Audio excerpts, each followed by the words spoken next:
are going to see extraordinary and in many ways surprising encounters with young people who've been won over to the side of ISIS. Their bloody goals, their nihilistic worldview, and the one mom who tried to warn police about what was happening with her son. Here's Nightline contributor Mariana Van Zeller with our series, Face to Face. Do you think you'll be going back to ISIS? My dream is still to live underneath the Islamic Caliphate. Born in Belgium, raised in a Catholic church, this former altar boy may not fit the typical profile of an ISIS recruit. You think sooner or later they'll make it to Europe? I think they're already in Europe. Because ISIS is not a group, it's an ideology. This radical ideology compelling thousands of Europeans and Americans to join ISIS and inspire the homegrown terrorists in Paris, San Bernardino, and Brussels. The Quran says, cut the heads off of the non-Muslim. The attacks now fueling an already smoldering fire of far-right nationalist movements. Creating what some are calling a perfect breeding ground for recruitment. Hate feeds off hate. It's a vicious cycle. So I traveled to Europe to find out what ISIS recruitment actually looks like, to pinpoint the moment a homegrown terrorist is created. This is how I found myself in Belgium, just a month before last week's tragedy, and face to face with a man who could be in jail if he lived in the United States for providing material support to a terror group. Michael Younes de la Fortrie was part of an early wave of Europeans traveling to Syria to join ISIS. Last year, he was convicted on terror charges in Belgium. He only received 3 years probation. What are they, Islamic State fighters?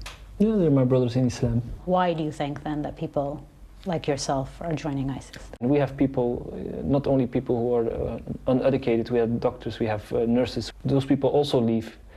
And because of what? Because they believe there's something better than this society. Before he traveled to Syria to join ISIS, de la Fortrie fell in with a group of like-minded fundamentalists called Sharia for Belgium. The organization rejects democracy and calls for the country to adopt the Islamic system of rules and laws known as Sharia. Sharia is something every Muslim has to believe in. So does that include the stonings for adultery, the lashings for consumption of alcohol? The complete Sharia. The death of homosexuals? Yes, the complete Sharia. And you believe in all of this? I believe in all of that. After the start of the civil war in Syria, Sharia for Belgium became a primary recruiter of foreign fighters. De la Fortrie set off for Syria in December 2013. How many people do you know from your group of friends who've left to join ISIS? 60. 60? Yeah. What happened to those 60 people? I don't know. A lot of them went to paradise. You mean a lot of them died? Like the majority, yeah. In Molenbeek, what's being called the jihadi capital of Europe, I went to meet the mother of another young man lured by this message. Why do you think your son went to Syria? Why do you think he joined ISIS? Because he was thinking that he has no place here. Geraldine says that growing up, her son was a fairly typical teenager. But after he graduated, Anis, whose father is Moroccan, was left unemployed. Searching for direction, Anis appeared to become more serious about his faith. He was praying 5 times a day. But Anis was being radicalized and recruited to join ISIS. We did what we can do to stop him. When Anis announced that he was going to Syria, Geraldine notified the local police. The police, however, never intervened, and Anis made his way to Turkey and the border with Syria. So they told you they knew your son was joining ISIS, but they decided because he was 18 years old, he was an adult, they were just going to let him go? Yes, he can do what he wanted, thus we can stop it. A police officer said Yes. Anis was killed in Syria. I have only a small message from a friend who was there with him. And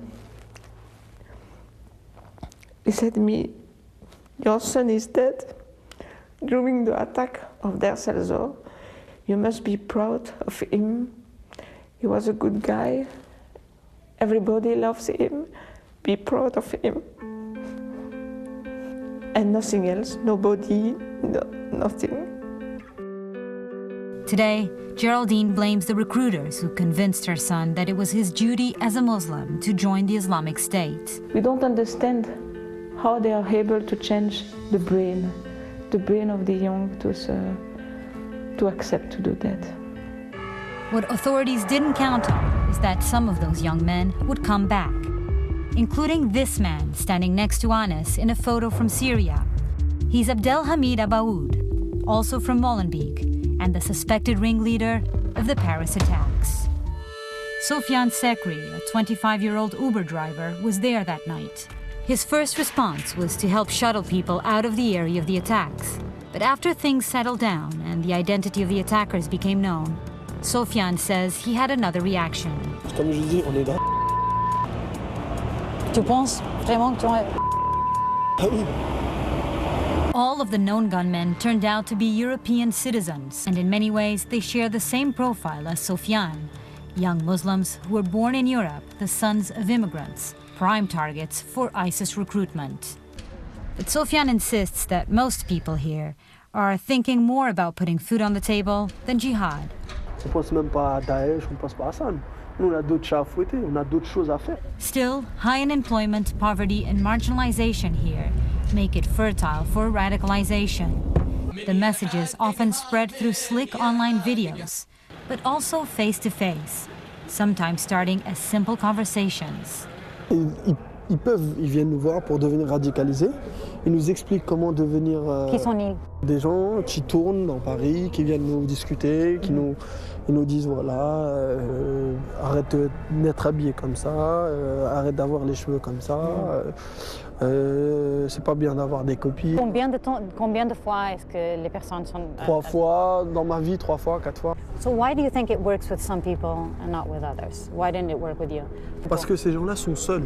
So you're saying it works on some people because if you're more isolated, if you don't really have a job, they're easy prey and they easily become radicalized. Ils vont dans le côté noir et après ils deviennent des gens méchants.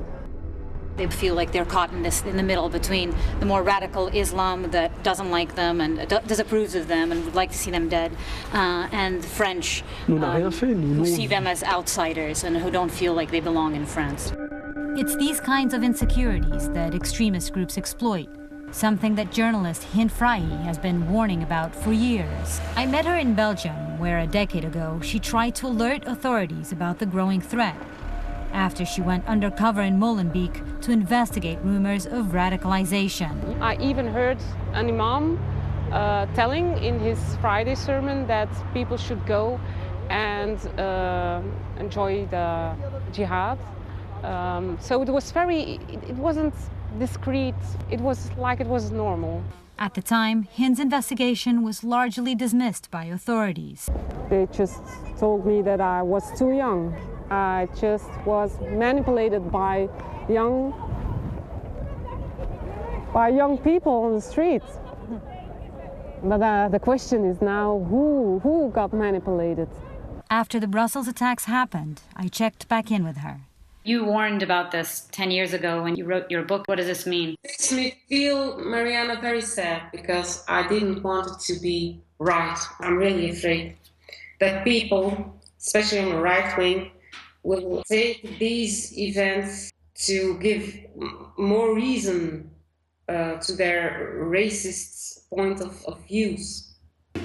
After traveling extensively here, it seems there's little to bridge the divide between Europe's extremes, echoed increasingly here in the US. But they all have one thing in common. The message to Muslims from the far right is essentially the same, used by Islamic extremists. You have to listen to these young people. We have to give them a voice. Before they become radicalized, they need to feel like they have a voice and they have a place in society. Absolutely, yes. I have to say I'm scared. Not for myself, but for my children. In what kind of world are they growing up? For Nightline, I'm Mariana Van Zeller in Paris. And you can see Mariana's full report called Radicals Rising on Fusion.net.